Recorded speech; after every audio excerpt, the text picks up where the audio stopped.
Hello అండి, సాంబార్ని ఒక్కసారి ఇలా ట్రై చేసి చూడండి. వావ్ అని అనకుండా ఉండలేరండి.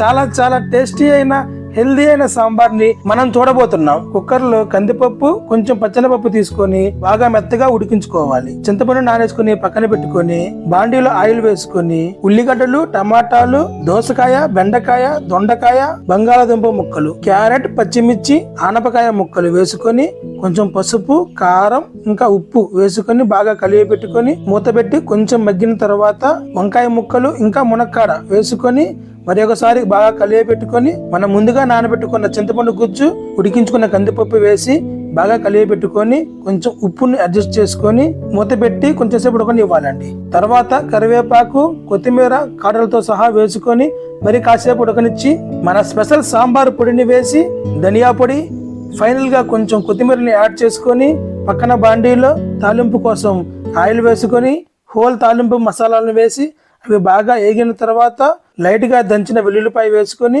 కొంచెం సేపు వేయించుకున్న తర్వాత ఇంగువని యాడ్ చేసుకోవాలండి. ఫైనల్లీ కరివేపాకు వేసుకొని ఆ తాలింపుని తీసుకుని వెళ్ళి సాంబార్లో వేసుకుంటే వావ్, స్మెల్ గుమగుమలు ఆడిపోతుందండి. వీడియో చూసినందుకు ధన్యవాదములు. శుభదినం.